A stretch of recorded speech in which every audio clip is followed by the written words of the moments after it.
العدو فاحذرهم قاتلهم الله أنى يؤفكون وإذا قيل لهم تعالوا يستغفر لكم رسول الله لووا رؤوسهم ورأيتهم يصدون وهم مستكبرون سواء عليهم استغفرت لهم أم لم تستغفر لهم لن يغفر الله لهم ان اللہ لا يهدي القوم الفاسقین صدق اللہ العظیم رب اشرح لي صدری ويسر لي امری واحلل عقدۃ من لسانی يفقهوا قولی اللهم ربنا الہمنا رشدنا واعذنا من شرور انفسنا اللهم ارنا الحق حقا وارزقنا اتباعه وارنا الباطل باطلا وارزقنا اجتنابه اللهم طهر قلوبنا من النفاق واعمالنا من الرياء والسنتنا من الكذب واعيننا من الخيانة فانك تعلم خائنة الاعين وما تخفي الصدور آمین یا رب العالمین۔ پچھلی نشست میں ہم سورہ منافقون کے مضامین کا تجزیہ بھی مکمل کر چکے تھے، پھر اس کا پہلا حصہ جو 3 آیات پر مشتمل ہے اس پر بھی ہماری گفتگو مکمل ہو چکی تھی۔ دوسرے حصے کی پہلی آیت یعنی سورہ مبارکہ کی 4تھی آیت پر ہماری گفتگو جاری تھی کہ وقت ختم ہو گیا۔ اب آگے چلنے سے پہلے مناسب ہے کہ پھر سلسلہ مضامین کو ذہن میں جوڑ لیا جائے۔ ایک بات جو بار بار یاد دلانے کی ہے وہ یہ ہے کہ جس ترتیب سے یہ صورتیں قرآن حکیم میں آئی ہیں اور اسی ترتیب سے ہمارے اس منتخب نصاب میں شامل ہیں، سورہ صف، پھر سورہ جمعہ، پھر سورہ منافقون، ان کے مابین گہرا ربط ہے۔ سورہ صف میں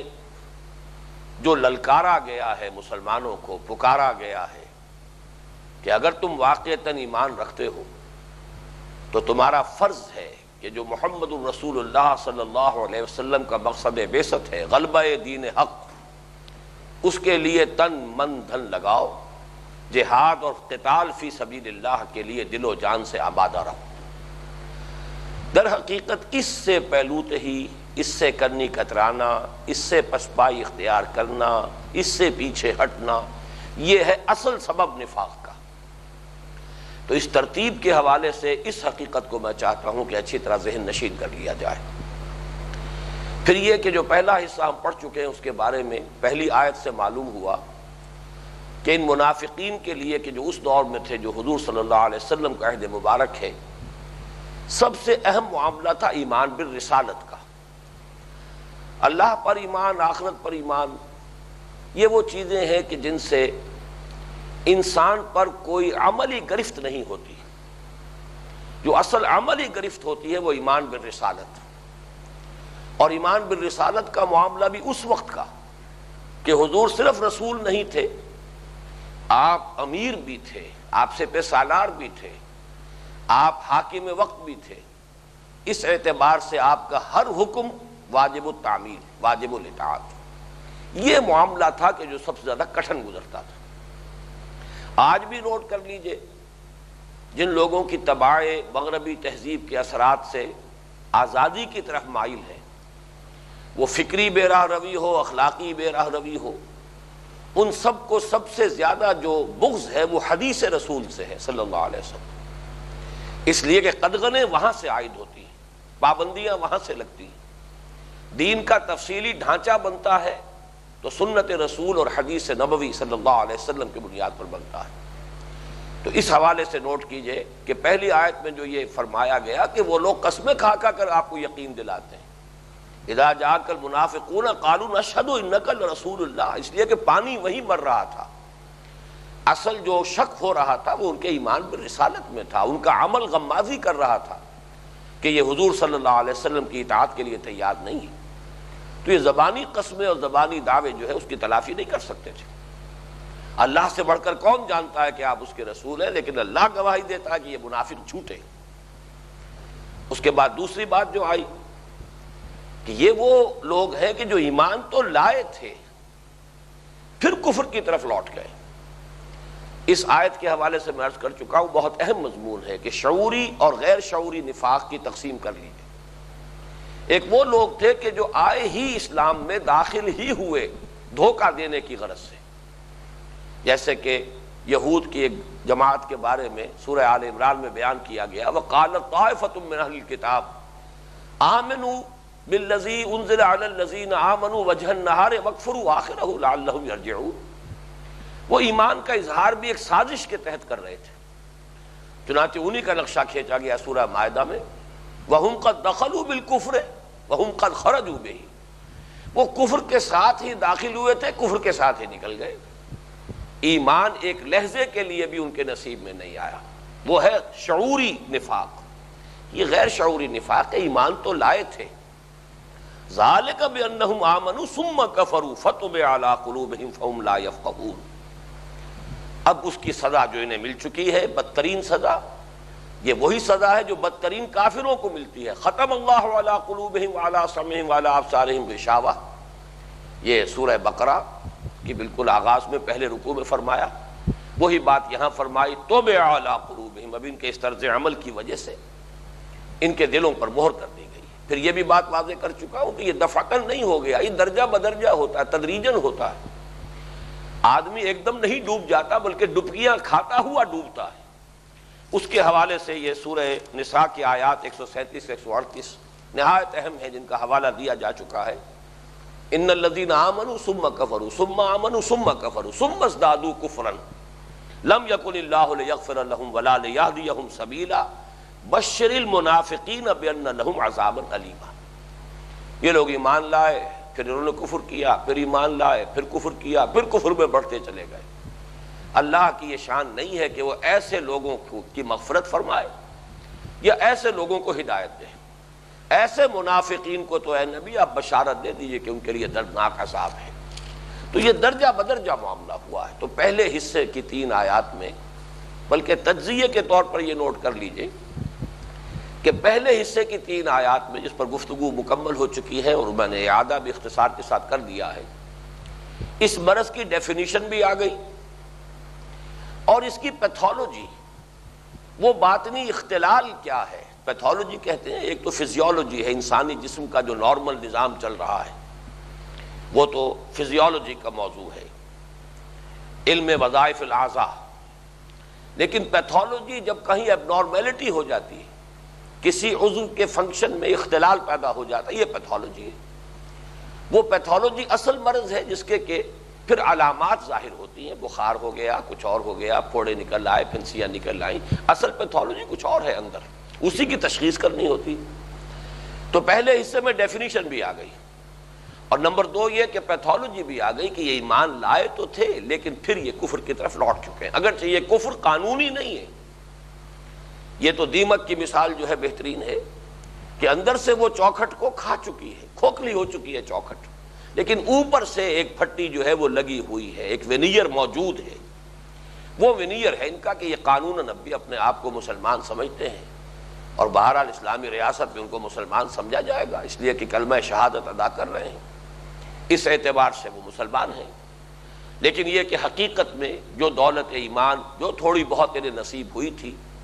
وہ برف کے مانند پگھل چکی، ختم ہو چکی۔ دوسرا حصہ جو 5 آیات پر مشتمل ہے، جس پر آج ہمیں تفصیلی گفتگو کرنی ہے، اس میں اصل میں علامات کا بیان ہے، سمپٹمیٹولوجی، علامات کیا ہیں، اور پروگنوسس۔ کسی مرض کے ضمن میں ہم اپنے علم طب میں یہ بحث کرتے ہیں کہ اس میں ریکوری کا کتنا کچھ امکان ہے، صحت یابی کی کتنی امید ہے، کتنا یہ مرض جو ہے تباہ کن ہے، مہلک ہے، یہ پروگنوسس کہلاتا ہے۔ 5 آیات ہے جیسا کہ میں نے عرض کیا تھا دوسرے حصے میں، اس میں بھی ایک عجیب ترتیب ہے، اس کو آج مزید سمجھ لیجئے۔ پہلی 2 آیات میں جو عمومی علامات ہوتی تھی کہ یہ جو منافق تھے عہد نبوی کے، بظاہر بڑے لہیم شہیم، تن و توش والے، بڑے جسے والے، ڈیل ڈول والے، مال و اولاد والے، ساری بھاگ دوڑ دنیا کے لیے تھی۔ تو اللہ تعالیٰ کی سنت یہی ہے کہ جو دنیا کے لیے بھاگ دوڑ کرتا ہے دنیا جمع کر دیتا ہے ان کے پاس۔ لیکن یہ ہے کہ جو ان کی پوری توجہ لگی ہوئی ہے آخرت کی طرف، ظاہر بات ہے کہ ان کے پاس دنیا کہاں نظر آئے گی۔ چیل کے گھونسلے میں ماس کہاں سے نظر آ جائے گا؟ دنیا تو وہیں جمع نظر آئے گی، دولت وہیں نظر آئے گی، خدم و حشم وہیں نظر آئیں گے، شان و شوکت وہیں نظر آئے گی، جن کا ایک ایک لمحہ جو ہے صرف ہو رہا ہے دنیا کمانے کے لیے، جن کی تمام توانائیاں کھپ رہی ہیں دنیا بنانے کے لیے، لہذا ان کا یہ نقشہ کھینچا گیا، اور بظاہر بڑے معتبر لگیں گے لوگ، اس لیے کہ بڑی حیثیت والے ہیں، اچھے لباس پہنے ہوئے ہیں، تر و تازہ جسم ہے، لہذا اس کی وجہ سے، لیکن اندر سے کھوکھلے، بزدل، ہمت ہی تو نہیں ہے۔ جو ہم نے مرض نفاق کے اصل اسباب کا تجزیہ کیا تھا وہ تو یہ کہ مریض شخصیت، ایک شے کو حق سمجھنے کے باوجود اس کا ساتھ نہ دے سکے، حق کو حق نہ کہہ سکے، باطل کو باطل نہ کہہ سکے، کہنے کی بھی اگر کہیں کوئی غلطی کر لے تو اس پر کھڑے نہ رہ سکے، اس کے لیے قربانی نہ دے سکے، اس کے لیے اپنے تعلقات کے اوپر چھری نہ چلا سکے، اپنی دوستیاں ہیں، اپنی محبتیں ہیں، علائق ہیں، حق کی خاطر ان تعلقات کو توڑ دینا بڑا مشکل کام ہے، حق کی خاطر تن من دھن لگا دینا بہت مشکل کام ہے۔ تو اصل میں تو یہ ہے کہ اندر سے ان کا وجود، ان کی شخصیتیں کھوکھلی، تو یہ علامت تو ہے عمومی، اور جیسا کہ میں پہلے عرض کر چکا ہوں، آخری جو علامات ہوتی تھیں، تھرڈ سٹیج جسے میں نے کہا، جیسے ٹی بی کی تھرڈ سٹیج ہوتی تھی، تو مرض نفاق کی تھرڈ سٹیج نہایت بغض اور عداوت مسلمانوں سے، مومنین صادقین سے بالعموم، اور نبی اکرم صلی اللہ علیہ وسلم سے بالخصوص، ان کی وجہ سے ہم ان مصیبتوں میں مبتلا ہو گئے۔ اچھے بھلے رہ رہے تھے، آرام سے یہاں بس رہے تھے، کھا پی رہے تھے، زندگی گزار رہے تھے، اب یہ آئے، ہر قدم پر امتحان ہے، پورے عرب سے انہوں نے جنگ مول لے لی ہے، ہر وقت جنگ کا اندیشہ ہے، ہر وقت ایک خوف کی حالت میں ہم رہنے پر مجبور ہو گئے ان کی وجہ سے۔ اور دوسرے یہ کہ یہ جو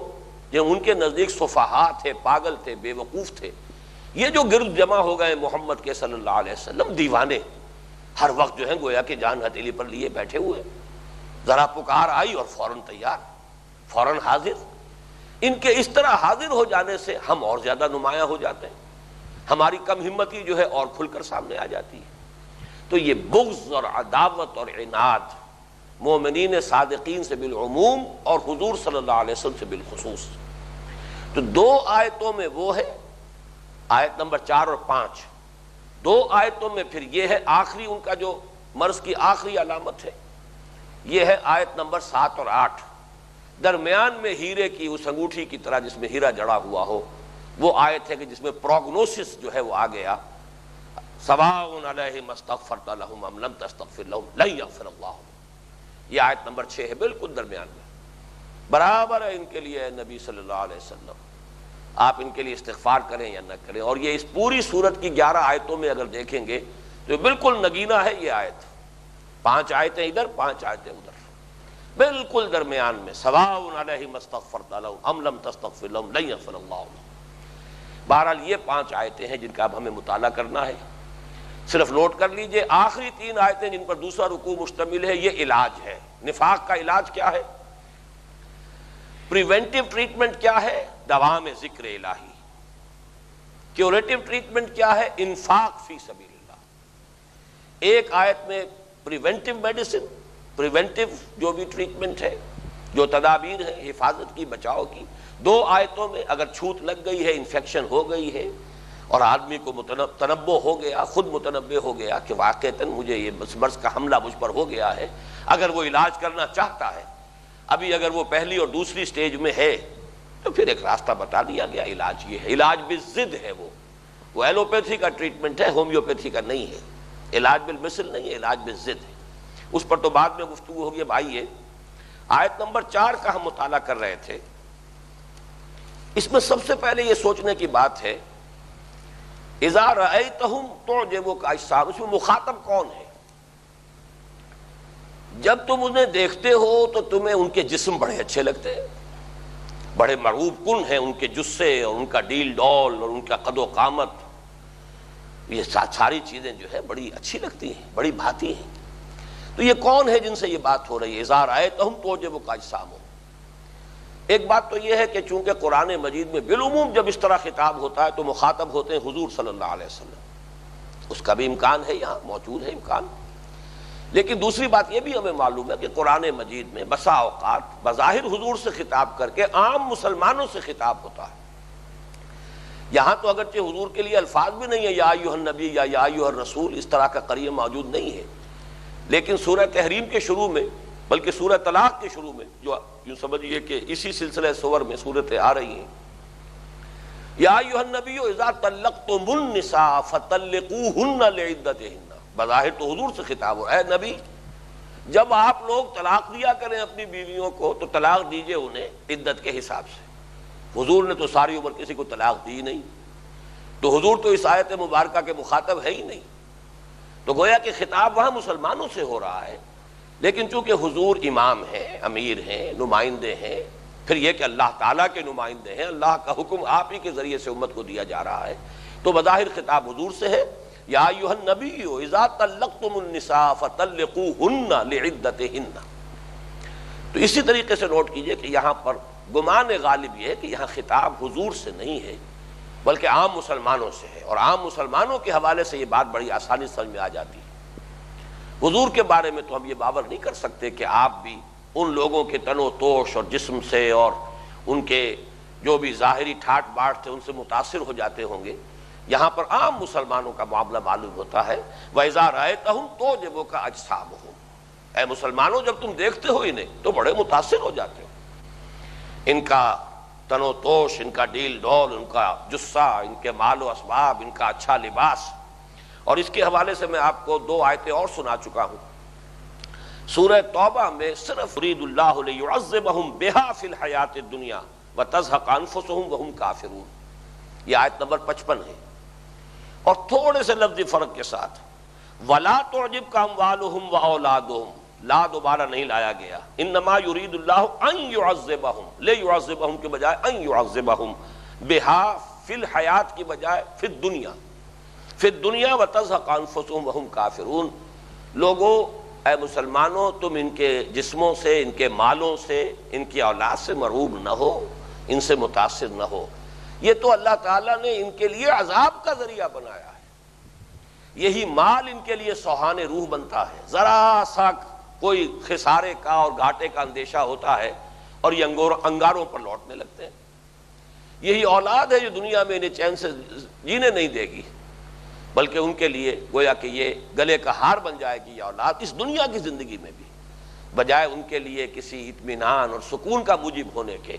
ان کے لیے دنیا میں عذاب الہی کا ذریعہ بن جائے گی. اللہ تعالیٰ نے یہ سارے در حقیقت مقدمات عذاب ہیں جو ان کے گرد جمع کیے. لیکن عام آدمی دیکھنے والا سمجھتا ہے بڑے خوش نصیب ہیں، بڑے دولت والے ہیں، بڑے پیسے والے ہیں، بڑی اولاد ہے، بڑی ان کے ہاں شان و شوکت ہے. انما یرید اللہ، اللہ تعالیٰ تو یہ چاہتا ہے لیعذبہم او یعذبہم او ان یعذبہم فی الحیات الدنیا وتزہق انفسہم وہم کافرون. وہی بات یہاں آ رہی ہے وَإِذَا رَأَيْتَهُمْ تُعْجِبُكَ أَجْسَامُهُمْ. اس ضمن میں آج میں دیکھ رہا تھا کہ حضرت عبداللہ ابن عباس رضی اللہ تعالیٰ عنہما کا ایک قول بھی ملا ہے کہ عبداللہ ابن ابی ابن سلول جو ہے، جو رئیس المنافقین تھا، اس کے بارے میں آیا ہے کہ نہایت خوبصورت، بہت اچھی رنگت والا انسان، سرخ و سفید رنگت، بہت خوبصورت، بڑے جسم والا، ڈیل ڈول والا، معروف کن شخصیت کا حامل تھا. اور اسی سے کمپیئر کیجئے کہ جو بدترین کافر تھا مکے میں، ابو لہب، اس کی شان بھی یہی تھی، بڑی بڑی آنکھیں انگارے جیسی، اور چہرے کی رنگت جو ہے وہ اسی لیے تو نام اس کا جو ہے ابو لہب پڑ گیا تھا. جیسے دہکتا ہوا انگارہ ہوتا ہے ایسا اس کا جو ہے اس کی رنگت تھی. تبت یدا ابی لہب وتب. تو یہ ہے دنیا میں جو کچھ اللہ تعالیٰ ایسے لوگوں کو دے دیتا ہے. اب ظاہر بات ہے کہ ایسے لوگوں کا پھر خاص طور پر ایک اعتبار عام معاشرے میں عام لوگ اعتبار کرتے ہیں، معتبر لوگ ہیں یہ. تو وَإِن يَقُولُوا تَسْمَعْ لِقَوْلِهِمْ، جب یہ کوئی بات کرتے ہیں تو تم بڑی توجہ سے سنتے ہو، کان دھرتے ہو کہ بڑے لوگ ہیں، سردار لوگ ہیں، پیسے والے ہیں، چودھری لوگ ہیں، ان کی باتیں توجہ سے سننی چاہیے. لیکن ان کی معنوی شخصیت کیا ہے جو میں نے عرض کیا تھا، اندر سے کھوکھلے پن کے لیے بہترین یہاں پر تمثیل آئی ہے کأنہم خشب مسندہ. یہ تو ایسے ہیں جیسے کہ سوکھی لکڑیاں ہوں جنہیں دیوار کے ساتھ ٹیک لگا کر جو لکڑی کے کندے بنا دیے جاتے ہیں کھڑا کر دیا گیا. اب ایک تو نوٹ کیجئے خشب، یہ ہے سوکھی لکڑی کو کہتے ہیں۔ گیلی لکڑی جو ہے آپ کو معلوم ہے اس میں زیادہ جان ہوتی ہے، طاقت ہوتی ہے۔ اگر کبھی پھاڑا کرتے تھے ہم بھی بچپن میں، کلہاڑی کے ساتھ جو ہے لکڑیاں پھاڑا کرتے تھے، گھر میں جلانے کے لیے ایندھن لے کر آتے تھے، تو پتہ چل جاتا تھا جتنی گیلی ہے اتنا ہی اس کا پھاڑنا مشکل ہے، اور جتنی سوکھی ہے اتنا ہی اس کا پھاڑنا آسان ہے۔ تو خشب کہتے ہیں سوکھی لکڑی، کأنہ خشب مسندہ، اس میں بھی ایک تصویر قرآن مجید میں تصویر لفظی کا معاملہ بہت ہے۔ چونکہ یہ لوگ جب آتے تھے مسجد نبوی میں خاص طور پر دیوار کے ساتھ ٹیک لگا کر بیٹھتے تھے، اپنی امتیازی شان، تو اس کے ساتھ بھی ایک مماثلت پیدا کر دی کہ یہ جو ٹیک لگا رہے ہیں دیواروں کے ساتھ، در حقیقت یہ سوکھی لکڑی کے کندوں کے مانند ہیں جنہیں کہ دیوار کے ساتھ ٹیک لگا کر کھڑا کر دیا گیا۔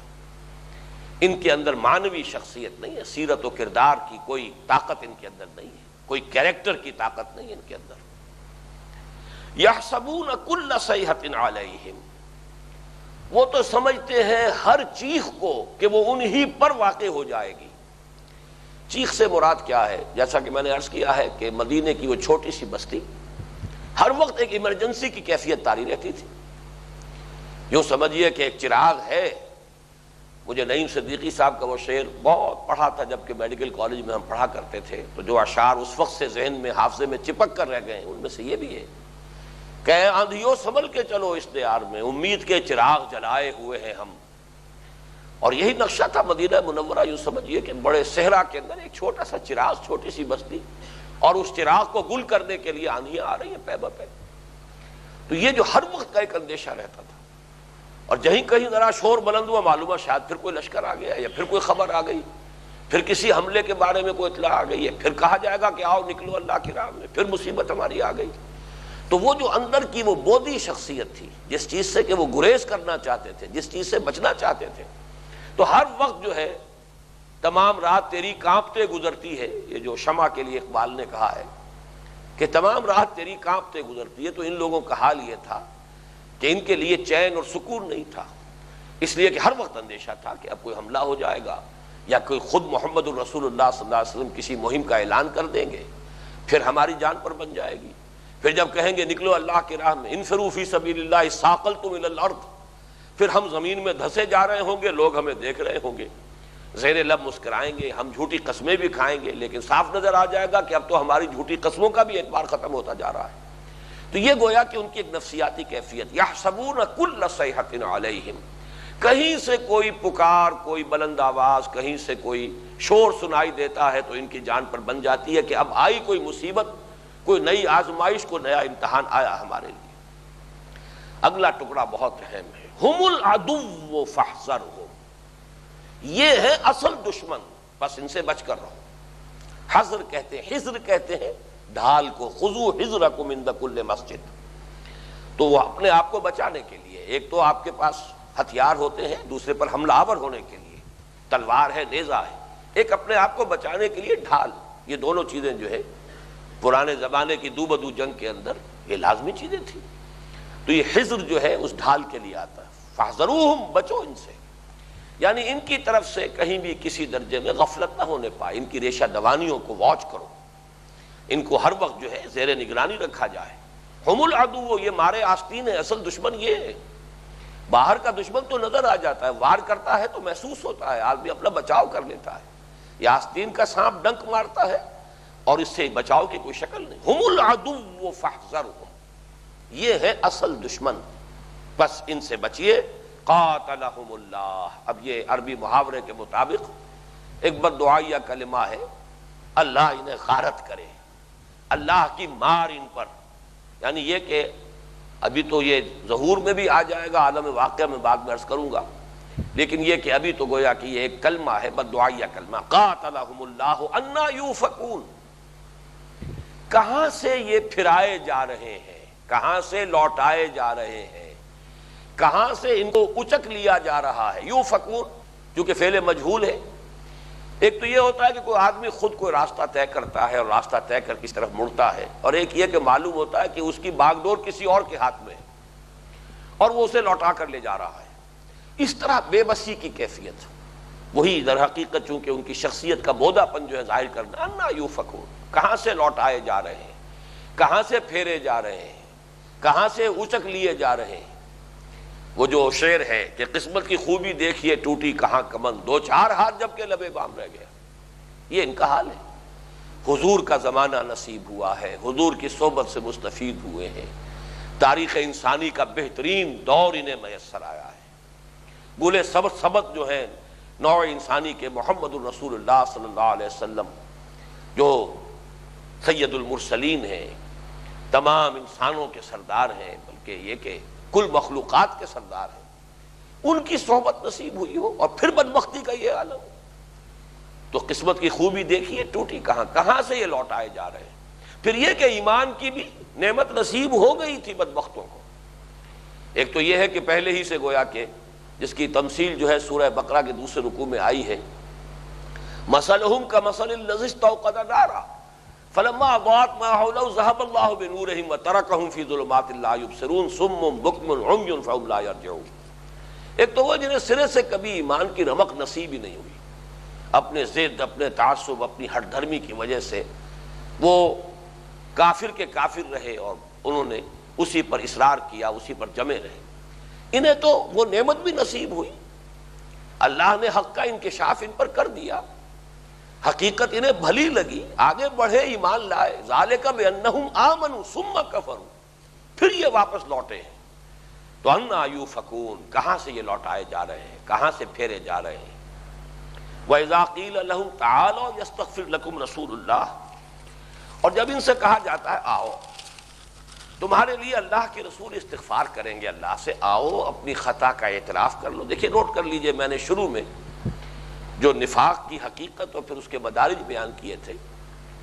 کہ جب تک یہ مرض ہے، صرف ابھی نفاق نہیں، بیماری ہے، کمزوری ہے، ضعف ایمان ہے، تو اعتراف تقصیر رہے گا کہ خطا ہوئی، غلطی ہوئی، خود بھی اللہ سے استغفار کریں گے، حضور کی خدمت میں بھی آئیں گے کہ حضور ہمارے لیے اللہ سے استغفار کیجیے۔ یہ کیفیت ہوگی جب تک نفاق نہیں۔ نفاق شروع کہاں سے ہوا؟ جہاں جھوٹا بہانہ بنایا، اس لیے کہ عزت نفس نے اب انہیں آمادہ کیا جھوٹ بولنے پر، کہ کب تک اپنی عزت کا دھیلا کراتے رہیں گے، کب تک رسوائی لوگوں کے سامنے ہوتی رہے گی، اپنی خطاؤں کا اعتراف کرتے رہیں گے، توہین جو ہے گوارا کریں گے، جھوٹا بہانہ بناؤ، بچ جاؤ۔ اگلی سٹیج آئی جب جھوٹی قسمیں کھانی شروع کی، اتخذوا ایمانہم جنۃ فصدوا عن سبیل اللہ۔ تو یہ گویا کہ اگر پہلی سٹیج ہوتی، اور ظاہر بات ہے کہ عام مسلمان تو یہ نہیں سمجھ سکتے تھے کہ یہ تھرڈ سٹیج کو پہنچ چکے ہیں، وہ تو ان سے یہی کہتے تھے کہ بھی خطا ہو گئی ہے، غلطی ہو گئی ہے، تقصیر ہو گئی ہے، نہیں جا سکے ہو، نہیں حضور کا حکم جو ہے اس پر عمل کر سکے ہو، تو خطا کا اعتراف کر لو، اللہ سے استغفار کرو، اور رسول بھی تمہارے لیے استغفار کریں گے۔ چنانچہ یہ مضمون آیا ہے سورہ نساء کی آیت نمبر 64 میں، وَلَوْ أَنَّهُمْ إِذْ ظَلَمُوا أَنفُسَهُمْ جَاءُوكَ فَاسْتَغْفَرُوا اللَّهَ وَاسْتَغْفَرَ لَهُمُ الرَّسُولُ لَوَجَدُوا اللَّهَ تَوَّابًا رَحِيمًا۔ اگر یہ لوگ جب کہ ان سے گناہ ہو گیا تھا، خطا ہو گئی تھی، غلطی ہو گئی تھی، تقصیر کا ظہور ہو گیا تھا، اگر یہ اعتراف کرتے، آتے آپ کی خدمت میں نبی صلی اللہ علیہ وسلم، جاؤوکا، آتے آپ کے پاس، فاستغفر اللہ، وہ خود بھی اللہ سے استغفار کرتے، واستغفر لہم الرسول، اور رسول صلی اللہ علیہ وسلم بھی ان کے لیے اللہ سے استغفار کرتے، لوجد اللہ توابا رحیما، تو وہ پاتے اللہ کو کہ بہت توبہ کا قبول فرمانے والا ہے، بہت رحم فرمانے والا ہے۔ ظاہر بات ہے کہ وہ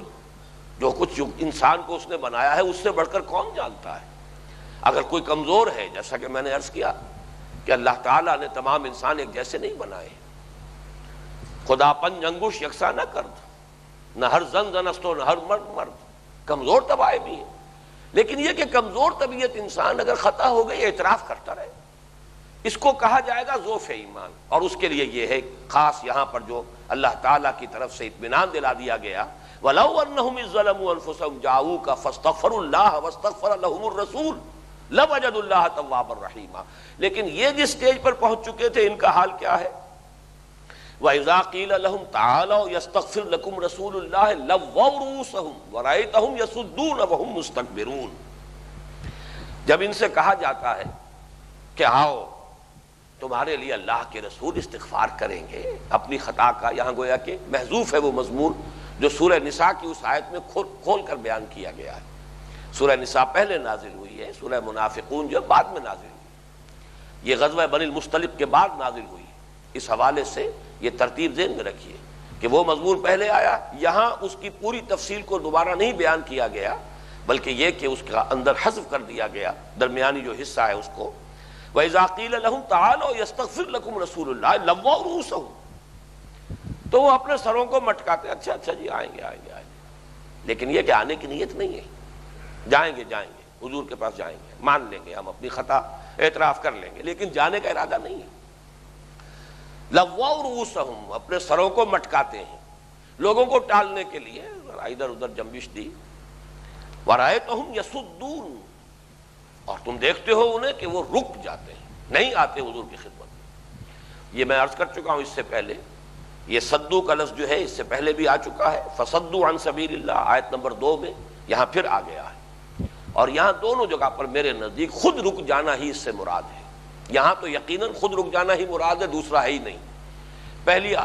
جو مقام ہے آیت نمبر 2، اس میں دونوں کا امکان ہے، لیکن وہاں بھی غالب گمان یہی ہے کہ اتخذوا ایمانہم جنۃ فصدوا عن سبیل اللہ،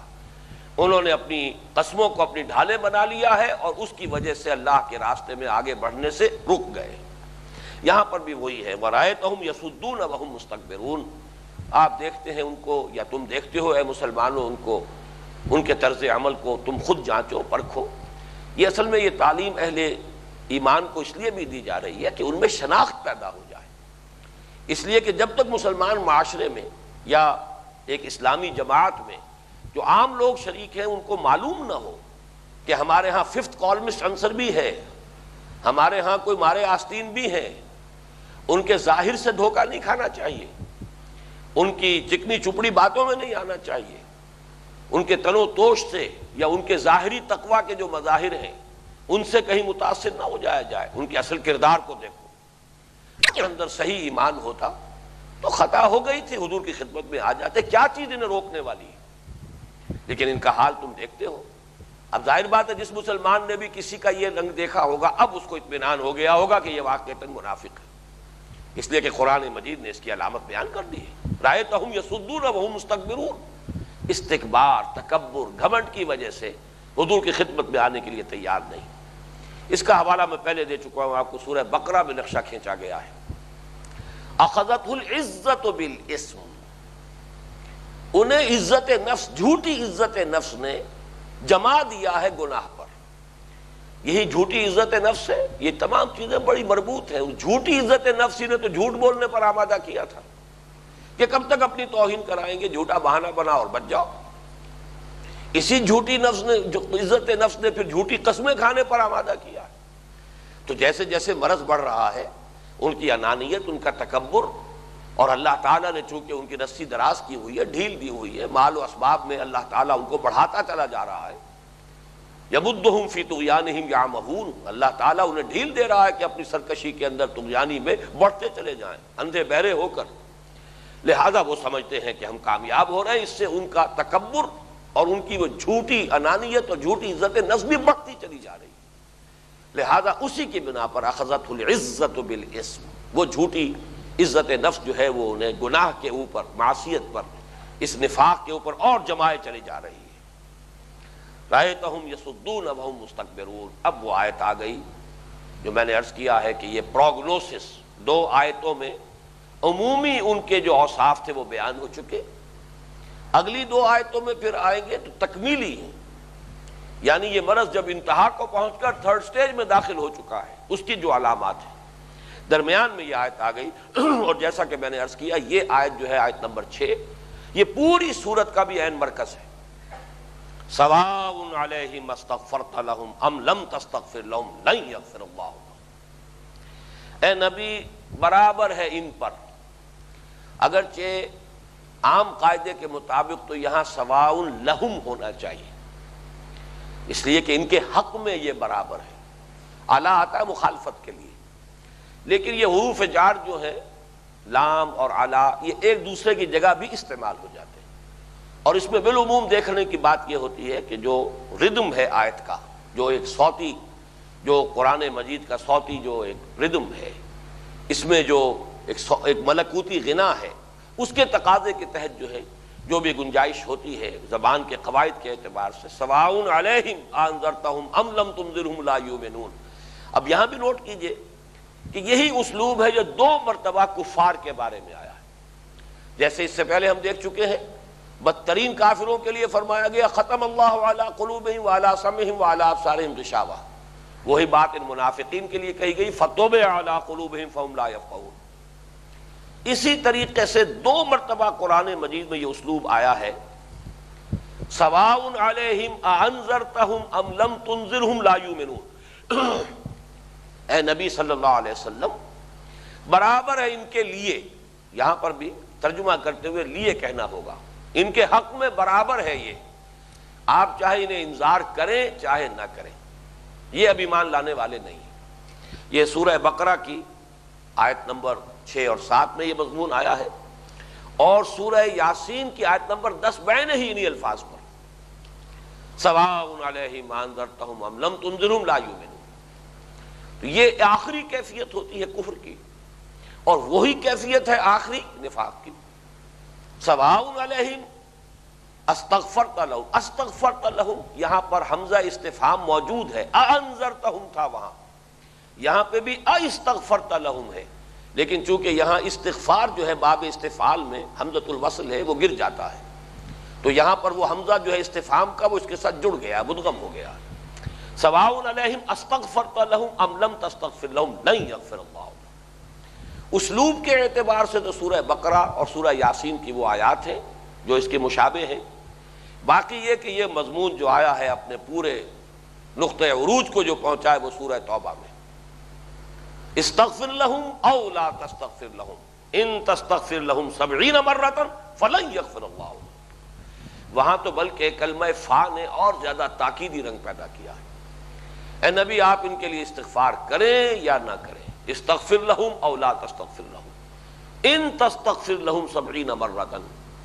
اگر آپ ان کے لیے 70 مرتبہ بھی استغفار کریں گے فلن یغفر اللہ، تب بھی اللہ تعالیٰ ان کے لیے ہرگز ان کو معاف نہیں کرے گا، نہیں بخشے گا۔ تو یہ جو ہے تاکید کی انتہا، اس لیے میں کہہ رہا ہوں کہ یہ مضمون اپنے نقطہ عروج کو جو پہنچا ہے وہ سورہ توبہ میں، اس سے پہلے بھی میں بیان کر چکا ہوں کہ قرآن مجید میں نفاق کا تذکرہ تدریجاً کس طور سے آیا ہے، اس کے مراحل، اس کے مدارج، اس کا اگر آپ اس طریقے سے فالو کریں گے تو بہت کچھ باطنی بصیرت حاصل ہوتی ہے کہ اس مرض کے کیا تدریجی مراحل ہیں، اس کے مدارج کیا ہیں۔ سواء علیہم استغفرت لہم، بلکہ یہاں ایک بات نوٹ کرا دوں آپ کو کہ حضور کا اپنا مزاج کیا تھا، اس کو بھی آپ جان لیجئے۔ جب سورہ توبہ کی وہ آیت نازل ہوئی ہے تب حضور نے فرمایا اگر مجھے یہ معلوم ہوتا کہ 70 مرتبہ سے زیادہ استغفار کرنے پر امید ہے ان کے بخشے جانے کی تو میں 70 مرتبہ سے زیادہ استغفار کروں۔